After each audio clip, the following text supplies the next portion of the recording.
जय हिंद दोस्तों। कैसे हैं आप सभी लोग। हेलो स्टूडेंट, आपके अपने चैनल एपीएस एजुकेशन पर आपका हार्दिक स्वागत एवं अभिनंदन है। पूरे श्वसन तंत्र के बारे में पढ़ेंगे। पिछले वीडियो में हमने पाचन तंत्र के बारे में पढ़ा था। आज हम पूरे रेस्पिरेटरी सिस्टम के बारे में डिटेल में पढ़ेंगे। पहले हम सभी श्वसन अंगों के बारे में पढ़ेंगे, फिर हम श्वसन प्रक्रिया देखेंगे जिसमें हम बाहरी श्वसन, गैसों का शरीर में परिवहन और आंतरिक श्वसन के बारे में पढ़ेंगे। तो आज के इस वीडियो में हम पूरे कंप्लीट टॉपिक को देखेंगे। अगर आप पूरी वीडियो को देख लेते हैं तो यहाँ से बाहर प्रश्न नहीं बनेगा। पहले हम पूरे टॉपिक को अच्छे से पढ़ेंगे और लास्ट में प्रीवियस ईयर क्वेश्चन भी कवर करेंगे। तो चलिए बिना देरी किए हुए वीडियो को शुरू करते हैं। तो चलिए वीडियो की शुरुआत करते हैं। सबसे देखते हैं कि आखिर श्वसन तंत्र कहते किसे हैं। तो अंगों का वैसा समूह जो श्वसन की क्रिया में सहायक होता है उन्हें सामूहिक रूप से श्वसन तंत्र कहते हैं। प्रत्येक जीव को जीवित रहने के लिए ऑक्सीजन की जरूरत पड़ती है, क्योंकि ऑक्सीजन ही हमारे द्वारा खाए गए भोजन का ऑक्सीडेशन करके हमें ऊर्जा प्रदान करती है। तो हमने पिछले वीडियो में पढ़ा था कि जो पाचन तंत्र है ये क्या काम करता है। जैसे जो हमारा शरीर है ये कई सारी कोशिकाओं से मिलकर बना है और कोशिकाओं को क्या चाहिए, एनर्जी चाहिए, यानी कि ऊर्जा चाहिए। तो ये ऊर्जा कोशिका को मिलती कैसे है। तो मैंने आपको बताया था कि जो भी हम भोजन करते हैं ये कॉम्प्लेक्स मॉलिक्यूल्स में होता है, यानी कि जटिल अणुओं में होता है। जैसे हम जो भी भोजन करते हैं उसका अधिकांश हिस्सा कार्बोहाइड्रेट होता है, ये हमने पाचन तंत्र में पढ़ा था। और जो कार्बोहाइड्रेट होता है ये कॉम्प्लेक्स मॉलिक्यूल्स होता है, पर जो हमारी कोशिका है उसे सरल अणुओं से यानी कि सिंपल मॉलिक्यूल से एनर्जी मिलेगी। तो पाचन तंत्र का इसी में रोल आता है। वो क्या करता है कि जटिल अणुओं को सरल अणुओं में परिवर्तित कर देता है। हमने जो भी खाया कार्बोहाइड्रेट के रूप में, पाचन तंत्र ने क्या किया, उसे ग्लूकोज के रूप में परिवर्तित कर दिया, क्योंकि ग्लूकोज जो है वो सिंपल मॉलिक्यूल्स है और इससे हमारी कोशिका को एनर्जी मिलेगी। तो अकेले ग्लूकोज से ही हमारी कोशिका को एनर्जी नहीं मिल जाएगी। जब ग्लूकोज का ऑक्सीजन के साथ ऑक्सीडेशन होगा ना, तब हमारी कोशिका को एनर्जी मिलेगी। तो हमने जो भोजन खाया उससे हमें ग्लूकोज मिला और हमने जो सांस ली उससे हमें ऑक्सीजन मिली। तो ग्लूकोज जब ऑक्सीजन के साथ मिलता है ना, ये ग्लूकोज का केमिकल फॉर्मूला है। तो ग्लूकोज जब ऑक्सीजन के साथ मिलता है तो ऑक्सीडेशन की प्रक्रिया होती है, जिसका परिणाम क्या निकलता है, तो इससे कार्बन डाइऑक्साइड निकलती है, जल निकलता है और ऊर्जा निकलती है। और यही ऊर्जा हमें चाहिए। तो भोजन से हमें ग्लूकोज मिला और सांस लेने से हमें ऑक्सीजन मिली। और यही ग्लूकोज जब ऑक्सीजन के साथ मिलकर क्रिया करता है तो ग्लूकोज किसमें टूट जाता है, कार्बन डाइऑक्साइड में, जल में, और इससे हमें एनर्जी मिलती है। जो कार्बन डाइऑक्साइड है इसे हम बाहर छोड़ देते हैं और इसी के साथ जल को भी हम बाहर छोड़ते हैं। जब आप सांस छोड़ते हैं ना तो उसमें जल वाष्प भी होते हैं। कभी आप शीशे के आगे मुंह से हवा मारेंगे तो आप देखेंगे कि शीशे के ऊपर जल वाष्प की एक परत बन जाती है। तो जब ग्लूकोज ऑक्सीजन के साथ ऑक्सीडेशन की क्रिया करता है तब ग्लूकोज टूटकर कार्बन डाइऑक्साइड, जल और ऊर्जा बनाता है। तो पाचन तंत्र क्या करता है, कार्बोहाइड्रेट को ग्लूकोज में बदल देता है। और श्वसन तंत्र क्या करता है, इससे हमें ऑक्सीजन मिलती है और यही ऑक्सीजन ग्लूकोज के साथ क्रिया करती है, जिससे हमें एनर्जी मिलती है, यानी कि ऊर्जा मिलती है। तो इस प्रोसेस में ऑक्सीजन का ब्लड में मिलना तथा कार्बन डाइऑक्साइड का बॉडी से बाहर निकलना शामिल होता है और ब्लड के द्वारा ही ऑक्सीजन प्रत्येक सेल तक पहुंच पाता है। तो पहले हम डायग्राम की सहायता से पूरे श्वसन तंत्र को समझ लेते हैं, फिर आगे हम इन्हें डिटेल में पढ़ लेंगे। तो जब हम सांस लेते हैं तो सबसे पहले हवा हमारे नासिका मार्ग से होकर गुजरती है। हम सांस नाक से लेते हैं तो नाक के पीछे जो भाग है उसी को नासिका मार्ग कहते हैं, नेजल पैसेज कहते हैं। तो सांस नासिका मार्ग से होकर ग्रसनी में जाएगी। ओरल कैविटी से यानी कि मुख गुहा से हम भोजन लेते हैं और नासिका मार्ग से सांस लेते हैं। तो हवा नासिका मार्ग से होते हुए ग्रसनी में जाएगी। ग्रसनी को कहते हैं फेरिंग्स। तो ग्रसनी एक कॉमन पार्ट है जहाँ से भोजन भी होकर गुजरता है और सांस भी यहीं से होकर गुजरती है। जो आप देख रहे हैं ये वाला पार्ट, जो ये ग्रसनी है ना, भोजन भी इसी रास्ते से गुजरता है और हवा भी इसी रास्ते से गुजरती है। तो ग्रसनी के नीचे होता है एपिग्लोटिस। तो एपिग्लोटिस एक ढक्कन टाइप का आपको देखने को मिलेगा, जो भोजन को श्वास नली में जाने से रोकता है और हवा को फूड पाइप में जाने से रोकता है। तो जो ये एपिग्लोटिस है ना, ये एक प्रकार का ढक्कन है। जब हम खाना खाते हैं तो ये क्या करता है, विंड पाइप को बंद कर देता है, जिससे क्या होता है, खाना फूड पाइप से सीधा हमारे आमाशय में चला जाता है। और जब हम सांस ले रहे होते हैं तो ये एपिग्लोटिस ढक्कन क्या करता है, हमारी फूड पाइप को बंद कर देता है, जिससे जो ये हमारी सांस है ये सीधा फेफड़ों में चली जाती है। तो एपिग्लोटिस के बाद हवा लैरिंक्स में जाएगी, जिसे हम स्वर यंत्र कहते हैं, क्योंकि यहीं से आवाज़ निकलती है। इसके बाद नीचे वाली जो आप ये नली देख रहे हैं इसी को ट्रेकिया कहा जाता है, इसी को हम श्वास नली भी कहते हैं। तो उसके बाद ये ट्रेकिया आगे चलकर दो भागों में बढ़ जाती है और इसे ब्रोंकाई कहते हैं। तो एक ब्रोंकाई दाएं फेफड़े में चली जाती है और दूसरी ब्रोंकाई बाएं फेफड़े में चली जाती है। तो जो ये ट्रेकिया है ना, ये आप देख रहे हैं आगे चलकर दो भागों में बढ़ जाती है उसको हम ब्रोंकाई कहते हैं। एक ब्रोंकाई दाएं फेफड़े में चली जाती है और दूसरी ब्रोंकाई बाएं फेफड़े में चली जाती है, और आगे चलकर यही ब्रोंकाई अलग अलग कई सारी ब्रांचेस में बढ़ जाती है, जैसा कि आप देख रहे हैं। और इन्हीं ब्रांचेस को कह देते हैं ब्रोंकियोल्स। तो पहले जो ये ट्रेकिया है आगे चलकर दो ब्रोंकाई में बढ़ गया, उसके बाद जो ये ब्रोंकाई है आगे चलकर कई सारी शाखाओं में बढ़ गई, जिसे हम ब्रोंकियोल्स कहते हैं। और ब्रोंकियोल्स के सिरे पर अंगूर के गुच्छे जैसे संरचना देखने को मिलती है, जिसे एल्वियोली कहते हैं, हिंदी में कूपिका कहते हैं। तो हवा इसी में आकर भरती है, जो हम सांस लेते हैं ना, हवा अल्टीमेटली आकर इसी में भरती है। और फेफड़ों के नीचे डायाफ्राम होता है। तो डायाफ्राम का काम क्या है? तो डायाफ्राम के ऊपर नीचे होने के कारण ही जो ये वायु है ये फेफड़ों के अंदर बाहर होती है। जब ये डायाफ्राम ऊपर होता है तब वायु फेफड़ों से बाहर निकलती है, और जब ये डायाफ्राम नीचे आता है तब वायु फेफड़ों के अंदर आती है। तो जो ये डायाफ्राम है ना, बहुत ही इंपॉर्टेंट है। इसी के कारण हम सांस ले पाते हैं और छोड़ पाते हैं। जब ये डायाफ्राम ऊपर जाता है तब हम सांस छोड़ते हैं, और जब ये डायाफ्राम नीचे आता है तब हम सांस लेते हैं। और जो ये फेफड़े हैं इनके बाहर एक आवरण होता है, यानी कि पतली सी झिल्ली होती है, जिसे प्लूरल मेम्ब्रेन कहते हैं। तो ये पूछा गया है कि फेफड़े के बाहर पाए जाने वाली पतली झिल्ली को क्या कहते हैं? तो प्लूरल मेम्ब्रेन कहा जाता है। तो आशा करता हूँ इस डायग्राम की सहायता से आपको श्वसन तंत्र के जो अंग हैं वो समझ में आ गए होंगे। अब हम एक एक करके इनके बारे में डिटेल में पढ़ लेते हैं। तो सबसे पहले है नाक या नासिका मार्ग। तो नाक का काम क्या है? तो इसका मुख्य कार्य सूंघने से संबंधित है, और इसके भीतर छोटे छोटे बाल होते हैं जो धूल कणों को रोक लेते हैं। तो श्वसन कहाँ से शुरू होता है? तो नाक से शुरू होता है। नाक से हम सांस लेते हैं ना, तो नाक में छोटे छोटे बाल होते हैं जिनका काम क्या होता है? तो जो हवा में छोटे छोटे पार्टिकल्स होते हैं ना, जो धूल कण होते हैं, वो बालों में आकर फंस जाते हैं। तो एक प्रकार से ये हवा को फिल्टर करने के काम आता है। तो उसके बाद है कि नेजल पैसेज में, यानी कि नासिका द्वार में म्यूकस मेम्ब्रेन होता है, जो आधा लीटर म्यूकस प्रतिदिन निकालता है। तो आपकी नाक के अंदर एक चिपचिपा पदार्थ होता है जिसे म्यूकस कहा जाता है। और इस म्यूकस का काम क्या है? तो ये धूल कण, जीवाणु या अन्य सूक्ष्म जीवों को शरीर के अंदर प्रवेश करने से रोकती है। जो भी धूल कण है, बैक्टीरिया हैं, वो इसमें आकर चिपक जाते हैं, अंदर प्रवेश नहीं कर पाते। और इसी के साथ ये शरीर में प्रवेश करने वाली वायु को नम एवं शरीर के ताप को बराबर बनाती है। तो नासिका मार्ग के बाद है फेरिंग्स, जिसे ग्रसनी कहते हैं। तो ग्रसनी रेस्पिरेटरी सिस्टम के साथ साथ डाइजेस्टिव सिस्टम का भी भाग होता है। मैंने आपको बताया ना कि ये कॉमन एरिया है। जब हम खाना खाते हैं वो भी ग्रसनी से होकर गुजरता है, और जो हम सांस ले रहे हैं वो भी ग्रसनी से होकर गुजरती है। तो ये प्रश्न पूछा जाता है कि कौन सा ऐसा अंग है जो पाचन तंत्र का भी और श्वसन तंत्र का दोनों का भाग है? तो ग्रसनी पाचन तंत्र और श्वसन तंत्र दोनों का भाग है। तो फेरिंग्स के बाद है लैरिंग्स, जिसे स्वर यंत्र कहते हैं। तो लैरिंग्स श्वसन मार्ग का वह भाग है जो ग्रसनी तथा ट्रेकिया को जोड़ता है। आप देख रहे हैं कि जो ये लैरिंग्स है ये क्या कर रही है? ग्रसनी यानी कि फेरिंग्स और ट्रेकिया को जोड़ने का काम करती है। और जो ये लैरिंग्स है इसका मुख्य काम क्या है?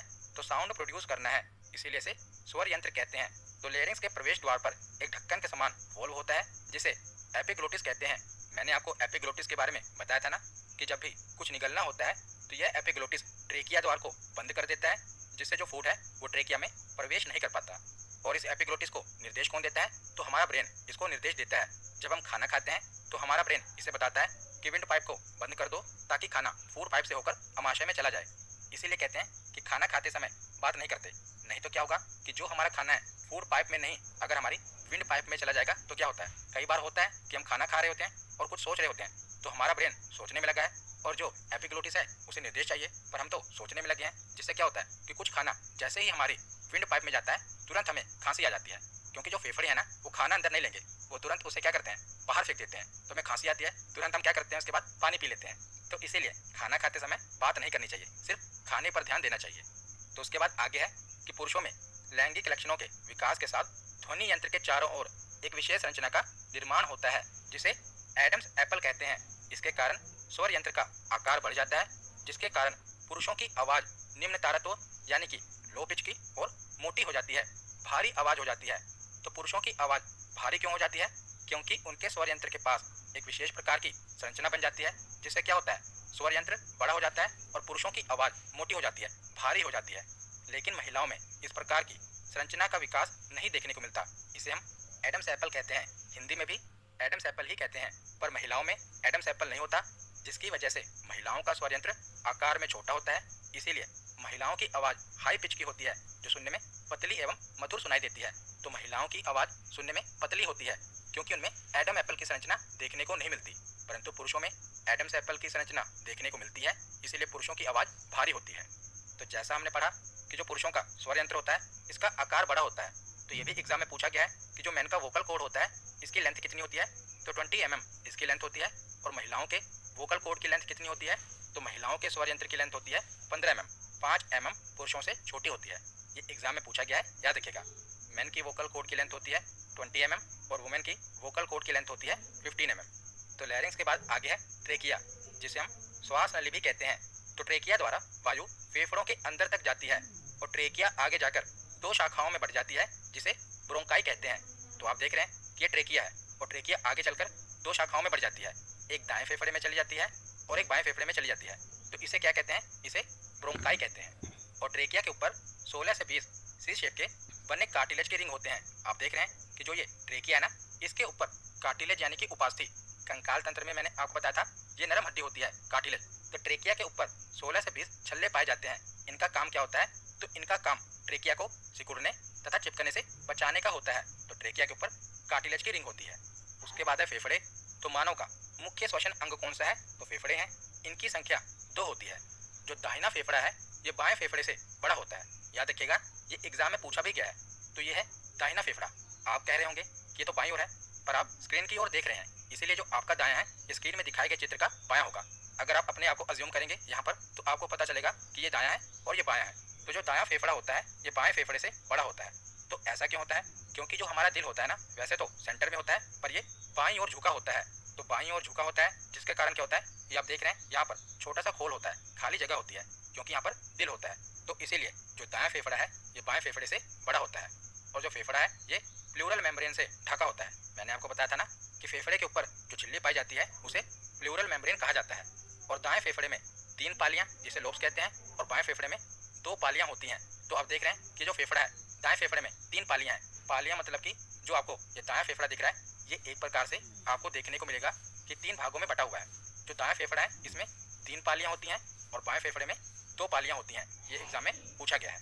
और फेफड़े के अंदर जो ये ब्रोंकाई है ये आगे चलकर कई सारी शाखाओं में बढ़ जाती है, जिसे ब्रोंकियोलस कहते हैं। और ब्रोंकियोलस के सिरे पर अंगूर के गुच्छे जैसे गोल संरचनाएं पाई जाती हैं, जिसे एल्वियोली या कूपिका कहते हैं। तो एल्वियोली पर रक्त कोशिकाओं का जाल बिछा होता है। जैसा आप देख रहे हैं जो ये एल्वियोली है ना, इसमें क्या होगा, ऑक्सीजन आकर भर जाएगी। और इसके ऊपर क्या है, रक्त कोशिकाएं हैं। तो यहाँ से क्या होगा, आगे मैं आपको डिटेल में बताऊंगा कि रक्त में पाया जाने वाला हीमोग्लोबिन क्या करेगा, यहाँ से ऑक्सीजन को लेकर जाएगा और कोशिकाओं तक पहुँचाएगा, और जो कार्बन डाइऑक्साइड है उसको यहाँ से बाहर निकाल देगा। उसे हम आगे पढ़ेंगे। बस अभी आप इतना जान लीजिए कि जो एल्वियोली है ना, यहाँ से गैसों का आदान प्रदान होता है। यहाँ से ऑक्सीजन रक्त में चली जाती है और कार्बन डाइऑक्साइड बाहर आ जाती है। उसके बाद है डायाफ्राम। तो डायाफ्राम फेफड़ों को आधार प्रदान करती है। आप देख रहे हैं कि जो फेफड़े हैं ना, इसके नीचे डायाफ्राम होता है, और डायाफ्राम के ऊपर नीचे होने के कारण ही वायु फेफड़ों के अंदर बाहर होती है। जब ये डायाफ्राम ऊपर उठता है तो वायु फेफड़ों से बाहर जाती है, और जब ये डायाफ्राम नीचे गिरता है तो वायु फेफड़ों के अंदर आती है। तो हमारे सांस के लेने और छोड़ने में महत्वपूर्ण योगदान किसका है, डायाफ्राम का। तो डायाफ्राम के ऊपर नीचे होने के कारण ही वायु फेफड़ों के अंदर बाहर होती है। तो कई बार क्या होता है कि अगर आपको कोई पसलियों में यहीं पर चोट मार देना, तो अचानक आपकी सांस रुक जाती है, क्योंकि कुछ देर के लिए डायाफ्राम काम करना बंद कर देता है। कोई जोर से आपको आपकी पसलियों पर नीचे की ओर मार दे तो सांस रुक जाती है। इसी कारण रुक जाती है क्योंकि जो डायाफ्राम है उस पर चोट लग जाती है और कुछ देर के लिए वो काम करना बंद कर देता है। तो यहाँ पर हमने जो भी श्वसन तंत्र के अंग थे वो पढ़ लिए। अब आगे हम श्वसन प्रक्रिया देख लेते हैं। तो यहाँ पर हम पूरी श्वसन प्रक्रिया देख लेंगे कि कैसे हम जो सांस ले रहे हैं, कैसे कोशिका के द्वारा इसे ऊर्जा बनाई जाएगी। ये पूरी प्रक्रिया हम देख लेते हैं। तो श्वसन प्रक्रिया को 3 भागों में बांटा गया है। पहला है बाहरी श्वसन, जिसे एक्सटर्नल रेस्पिरेशन कहते हैं। दूसरा है गैसों का शरीर में परिवहन, यानी कि जो हम ऑक्सीजन ले रहे हैं इसका सेल तक पहुंचना, और जो कार्बन डाइऑक्साइड है इसका शरीर से बाहर निकलना। तो गैसों का शरीर में परिवहन दूसरा भाग है। और तीसरा भाग है इंटरनल रेस्पिरेशन, इसे सेलुलर रेस्पिरेशन भी कहते हैं, यानी कि कोशिकीय श्वसन भी कहते हैं, क्योंकि हम जो भी श्वसन कर रहे हैं अल्टीमेटली कोशिका को इसे एनर्जी चाहिए। तो 3 भागों में श्वसन प्रक्रिया को बांटा गया है। सबसे पहले देखते हैं बाहरी श्वसन। तो किसी भी ऑर्गेनिज्म तथा एनवायरनमेंट के बीच जो ऑक्सीजन तथा कार्बन डाइऑक्साइड गैसों का आदान प्रदान होता है उसे ही एक्सटर्नल रेस्पिरेशन यानी कि बाहरी श्वसन कहते हैं। तो जो हम सांस ले रहे हैं और सांस छोड़ रहे हैं ना, इसको क्या कहेंगे, इसे बाहरी श्वसन कहेंगे। जो हम ब्रीदिंग कर रहे हैं ना, यानी कि ऑक्सीजन ले रहे हैं और कार्बन डाइऑक्साइड को छोड़ रहे हैं, इसे क्या कहा जाएगा, इसे बाहरी श्वसन कहा जाएगा। तो जब हम सांस लेते हैं ना तो खाली ऑक्सीजन ही नहीं लेते। तो पहले हम देख लेते हैं कि कितनी मात्रा में कौन सी गैस हम लेते हैं। तो जो हमारे वायुमंडल में है वही गैस हम लेंगे। तो जब हम सांस लेते हैं ना तो उसमें सबसे ज़्यादा नाइट्रोजन की मात्रा होती है 78.09%। उसके बाद ऑक्सीजन की मात्रा होती है 21% और कार्बन डाइऑक्साइड की मात्रा होती है 0.03%। तो ये तो है जो हम सांस ले रहे हैं ना उसमें गैसों की कितनी प्रतिशत मात्रा है। अब हम देखते हैं कि जब हम हवा को शरीर से बाहर निकालेंगे यानी कि सांस छोड़ेंगे तो कौन सी गैस कितनी प्रतिशत बाहर निकलती है। तो नाइट्रोजन 78.09%। तो जितनी मात्रा में हम नाइट्रोजन लेते हैं उतनी मात्रा में हम नाइट्रोजन को बाहर निकाल देते हैं। और ऑक्सीजन हम कितने प्रतिशत निकालते हैं तो 17% होता है ऑक्सीजन का। लेते समय ऑक्सीजन की मात्रा होती है 21% और छोड़ते समय ऑक्सीजन की मात्रा होती है 17%। जो बाकी की ऑक्सीजन है वो हमारे शरीर के अंदर डिजोल्व हो जाती है और छोड़ते समय ऑक्सीजन की मात्रा होती है 17%। उसके बाद लेते समय कार्बन डाइऑक्साइड की मात्रा होती है 0.03%, लेकिन छोड़ते समय कार्बन डाइऑक्साइड की मात्रा हो जाती है 4%। तो कार्बन डाइऑक्साइड की मात्रा बढ़ कैसे जाती है, क्योंकि हमने पढ़ा कि ग्लूकोज के साथ जब ऑक्सीजन मिलता है तो ग्लूकोज किस में टूट जाता है, कार्बन डाइऑक्साइड में, जल में और एनर्जी में। तो जब ऑक्सीजन मिलती है ग्लूकोज के साथ तो ग्लूकोज कार्बन डाइऑक्साइड में टूट जाता है ना। तो इसीलिए लेते समय कार्बन डाइऑक्साइड की मात्रा होती है 0.03% और छोड़ते समय कार्बन डाइऑक्साइड की मात्रा होती है 4%। और इसी के साथ ये भी याद रखिएगा कि सांस द्वारा लगभग 400 ml पानी प्रतिदिन हमारे शरीर से बाहर निकलता है। तो जो हम सांस छोड़ते हैं ना तो हम बाहरी श्वसन। उसके बाद दूसरा पार्ट है ट्रांसपोर्टेशन ऑफ गैसेस यानी कि गैसों का शरीर में परिवहन।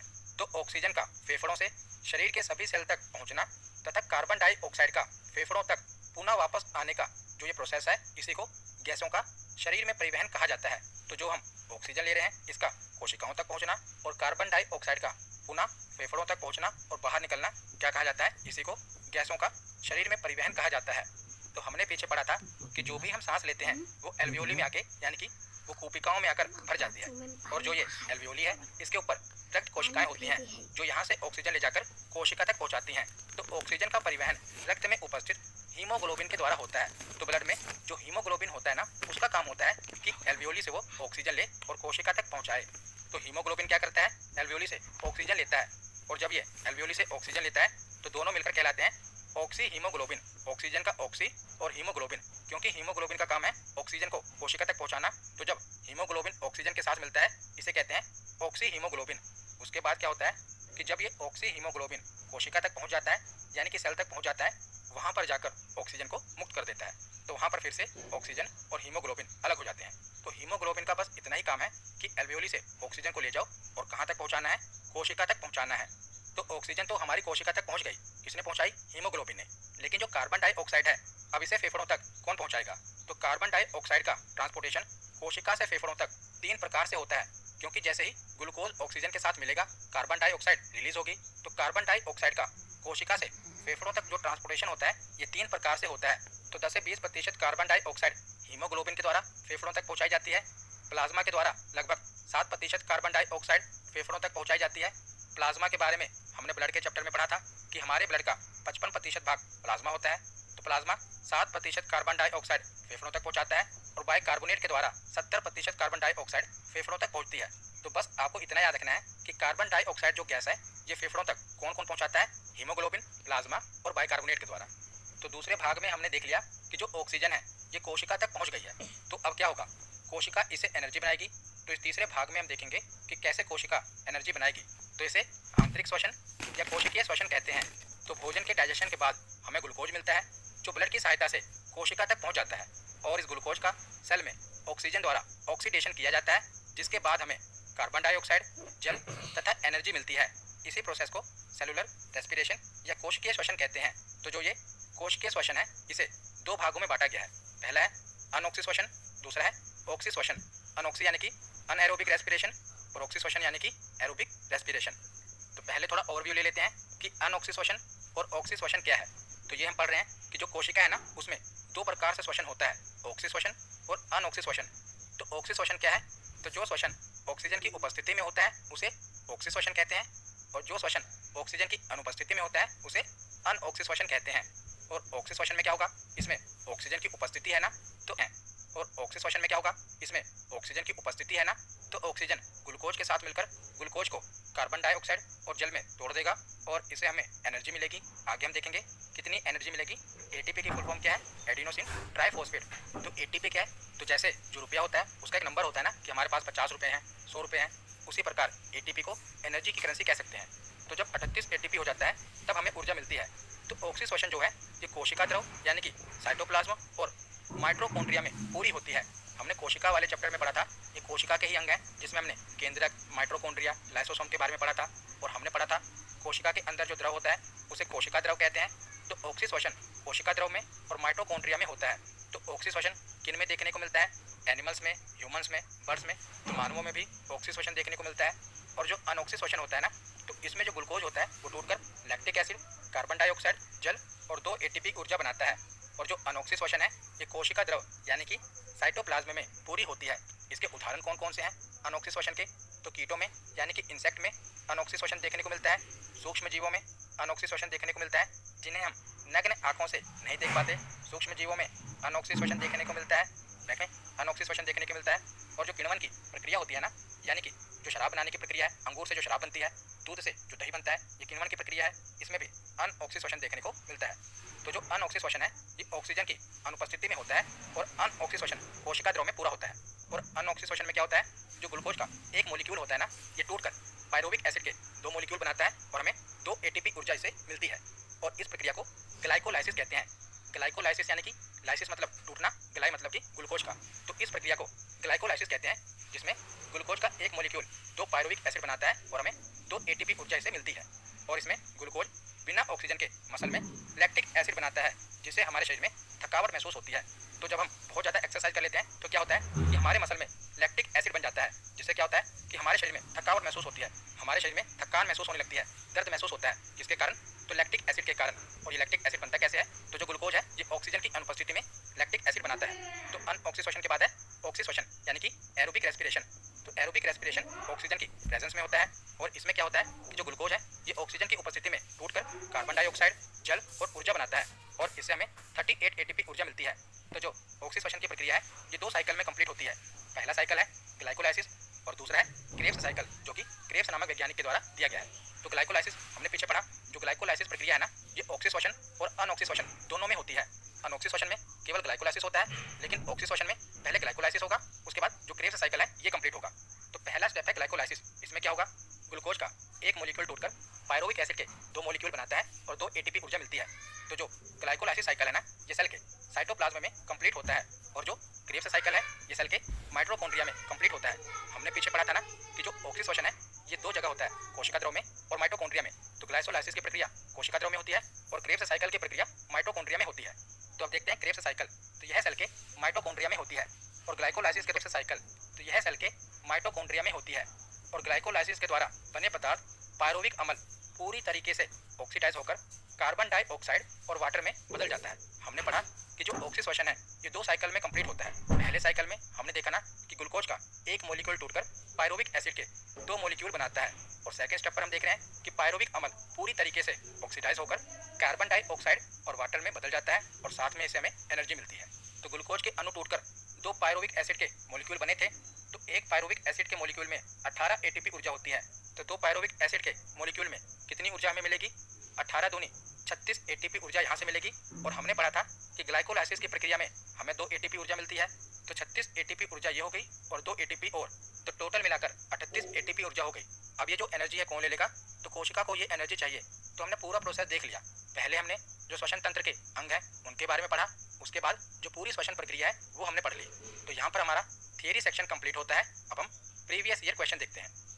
तो पहला प्रश्न है कि निम्न में से कौन सा कथन गलत है? पहला कथन है कि दायां फेफड़ा बाएं फेफड़े से बड़ा होता है। दूसरा कथन है दाएं फेफड़े में 3 और बाएं फेफड़े में 2 लोब होते हैं। तीसरा कथन है दायां फेफड़ा भारी तथा बायां फेफड़ा हल्का होता है। और चौथा कथन है कि दोनों फेफड़े बिल्कुल समान होते हैं। तो बताना है आपको कि कौन सा कथन गलत है। तो इसमें से कौन सा कथन गलत है? तो ऑप्शन डी, दोनों फेफड़े समान नहीं होते। हमने पढ़ा था ना कि दायां फेफड़ा बाएं फेफड़े से बड़ा होता है। जब दायां फेफड़ा बाएं फेफड़े से बड़ा है तो दाएं फेफड़े का भार भी बाएं फेफड़े से ज़्यादा है। तो इसमें कौन सा कथन गलत है? तो ऑप्शन डी, दोनों फेफड़े समान नहीं होते। अगला प्रश्न है कि एडम्स एप्पल किस अंग से संबंधित है? तो एडम्स एप्पल की संरचना कहाँ देखने को मिलती है? तो इसका सही जवाब है स्वर यंत्र पर, ऑप्शन बी इसका सही जवाब है।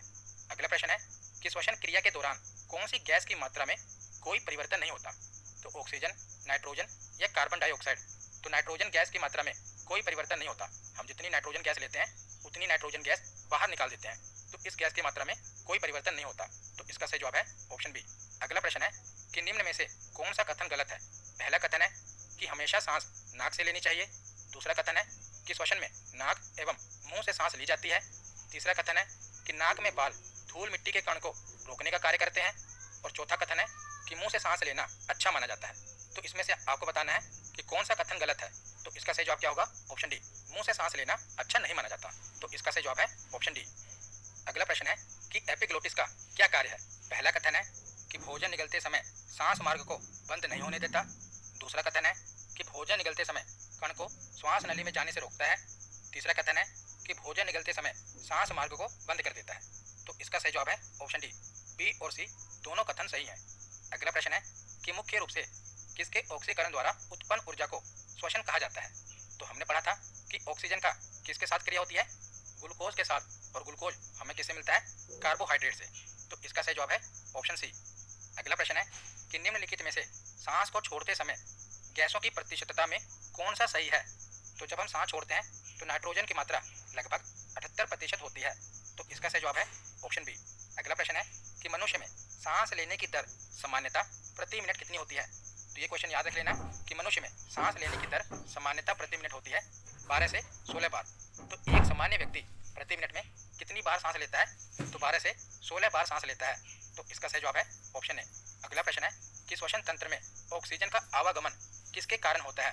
तो ऑक्सीजन का आवागमन किसके कारण होता है? तो हीमोग्लोबिन के कारण। हमने पढ़ा ना कि ऑक्सीजन के परिवहन का काम कौन करता है? हीमोग्लोबिन। तो इसका सही जवाब है ऑप्शन बी। अगला प्रश्न है कि पुरुषों और महिलाओं में वोकल कॉर्ड की लंबाई क्रमशः कितनी होती है? तो पुरुषों में वोकल कॉर्ड की लंबाई 20 mm और महिलाओं में वोकल कॉर्ड की लंबाई 15 mm होती है। तो इसका सही जवाब है ऑप्शन सी। अगला प्रश्न है कि वायवीय श्वसन क्या है? आणविक ऑक्सीजन के बिना श्वसन, त्वचा के माध्यम से श्वसन, ऑक्सीजन की उपस्थिति में श्वसन या गलफड़ों के माध्यम से श्वसन? तो वायवीय श्वसन क्या है? ऑक्सीजन की उपस्थिति में श्वसन को वायवीय श्वसन कहा जाता है। इसे ऑक्सी श्वसन भी कहा जाता है। तो इसका सही जवाब है ऑप्शन सी। अगला प्रश्न है कि एरोबिक श्वसन में ग्लूकोज डैश में बदल जाता है। तो ऑक्सी श्वसन में ग्लूकोज किस में बदल जाता है? तो ग्लूकोज कार्बन डाइऑक्साइड, पानी और ऊर्जा में बदल जाता है। तो इसका सही जवाब है ऑप्शन ए। आज का आखिरी प्रश्न है कि निम्नलिखित में से क्या श्वसन प्रणाली और पाचन तंत्र दोनों का हिस्सा है? तो श्वसन प्रणाली और पाचन तंत्र दोनों का हिस्सा क्या है? तो ग्रसनी। तो इसका सही जवाब क्या होगा?